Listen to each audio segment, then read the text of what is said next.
So welcome to Piggypower, and today I'm going to show you how to fix the old blank spots on your dash. So we're going to take the instrument cluster out and change one of the bulbs behind here. Tricky to see on such a nice bright shiny sunny September day, but you'll notice there that just the right hand side of the speedo is dull, and that's quite annoying at night, especially if you've got OCD. So we'll show you how to change that. First we'll just show you how to get some parts together, tools together to do this job. You're going to need a T20 Torx, not sockets, some sort of long, thin type of Torx. That's a T20, a T10, a pair of long-nosed pliers. A little screwdriver is handy when you're refitting things together, just to flick them in place. And of course some T5 or 1.2 watt capless wedge bulbs, 286 Lucas number. So let's get to ripping stuff apart, find which one's blown and replace it. Now to get the instrument cluster out, you have to take the surround off. This is initially, you see, oh, there's two screws there, great. But actually there's two screws hidden behind this trim. And this trim is held on by 3 screws under here. There's one there, and then one up there, which is why a traditional sort of socket Torx bit won't work. You'll need like a nice long thin Torx piece, like in here, to actually get up inside that little snouty bit, and then you can get on it and undo it. So let's undo those, shall we? They should be T20s. They're not going to be tight. I'm going to use a cheap gun.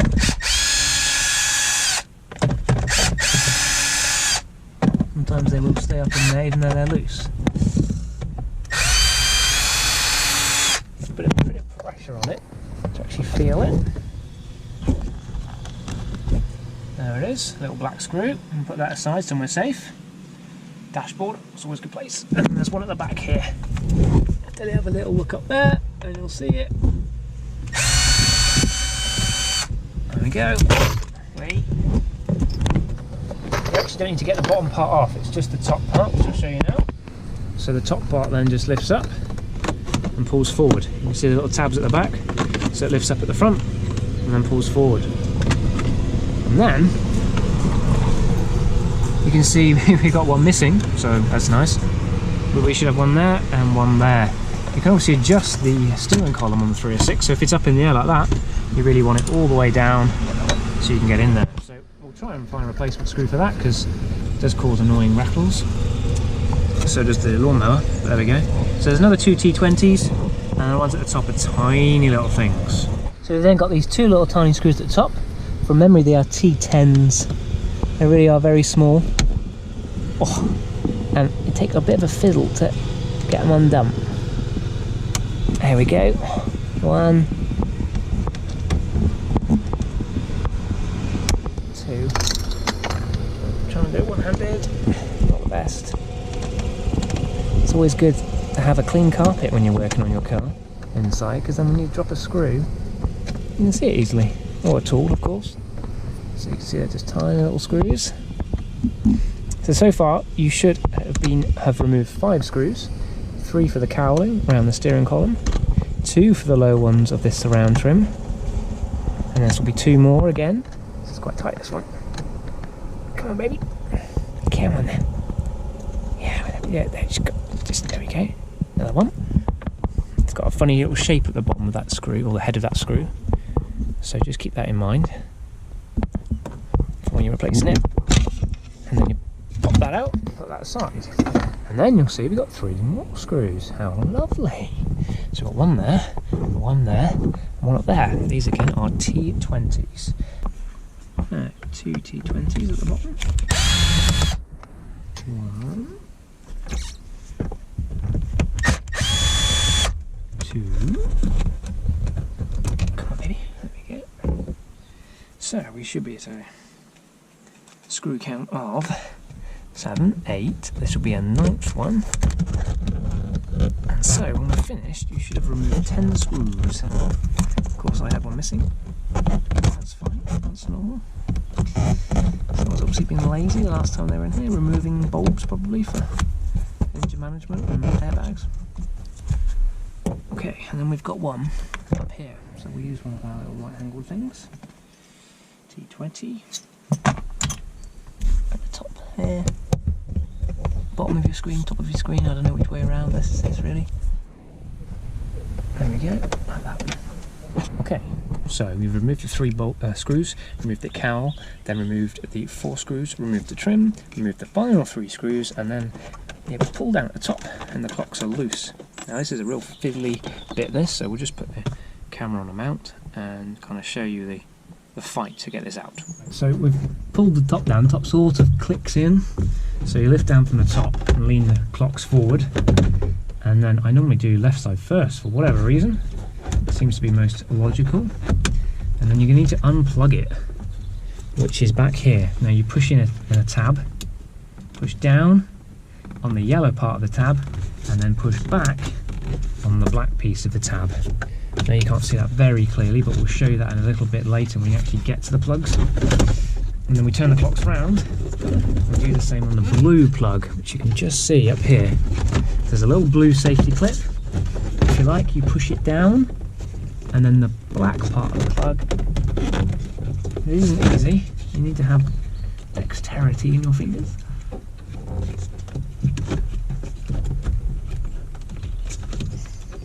Which I don't seem to have right now. There we go. And then the 2 plugs are undone. And then we can fight the clocks out. Sometimes they come through the steering wheel, depending on the steering wheel you've got. And sometimes you have to try and swerve them out down this direction with the indicator down. So there we go. They're out. Now let me show you the plugs, which are a pig. Plugs. So when they're on the back of the clocks, they're like this. You see that little tab there? You have to push that down, and then the black arm goes across, which not only locks it down but actually lifts it up and down as well. So you push in the tab with 1 finger, and then the black piece push across like that. Same as on the other one. See, a little tab you push in, and then you go across, and then it locks kind of in place until you put the plug back in, and then you leave the black tab back, holds and locks that in. So on the back of the clocks, you have quite a confusing array of different bulbs, lamps,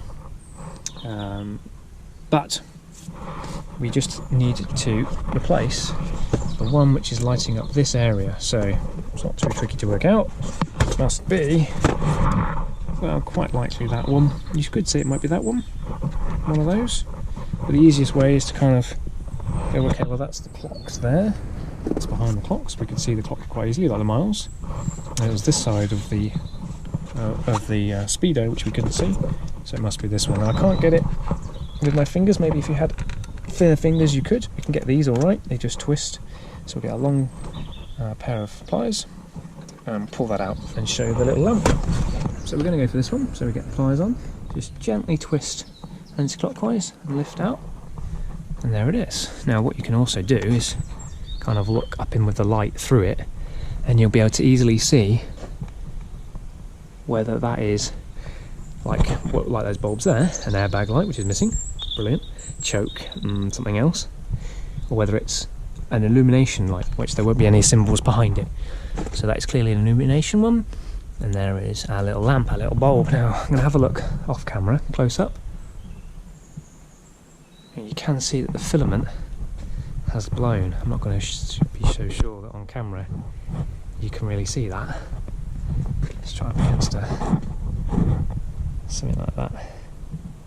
It's a tiny little bulb.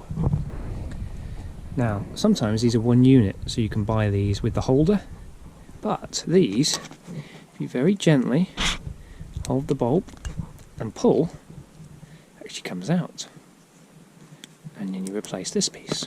So let's get the replacement one and pop it in. Now there is an argument, well, let's replace all of them while we're at it, but it really, without videoing and talking it through, it only takes you about 5 minutes to remove this whole clock. And if you replace all the bulbs and then one of the new bulbs is faulty, you're in a bit of a sticky wicky. So I would just replace the ones that have blown. It really doesn't take that long to get it out. It's a good DIY job. So let's go and get one of these tiny things. So here's our little replacement. If you're wondering, it's a T5 or a 286 1.2 watt capless wedge bulb lamp. So if you've just put in 12 watt 1.2 watt or a T5 or 286, and these will come up. They are pennies Just order a couple on Amazon, keep a couple of spare, or eBay. You can get 10 for like £2 delivered. They're really not expensive. Of course, motor factors will have them too, but they're probably going to charge a little bit more, which is fair enough.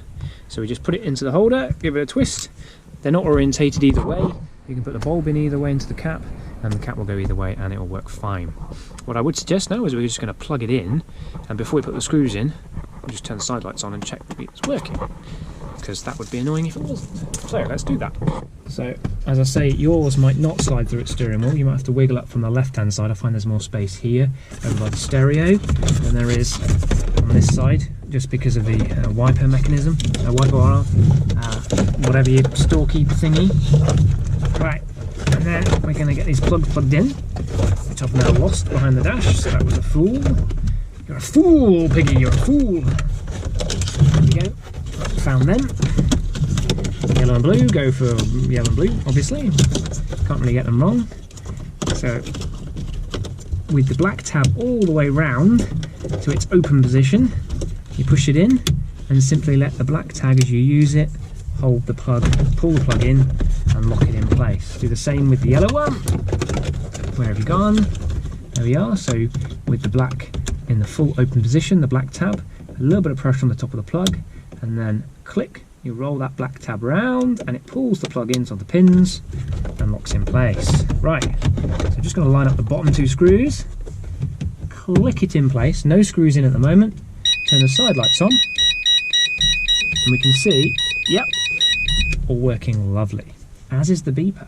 So, fitment is the reversal of removal, I think that's the expression. So we just get all the screws in. I'm going to find a screw for that. The screws don't need to be too tight. You will just strip the threads and break the plastic and the metal tongue plates.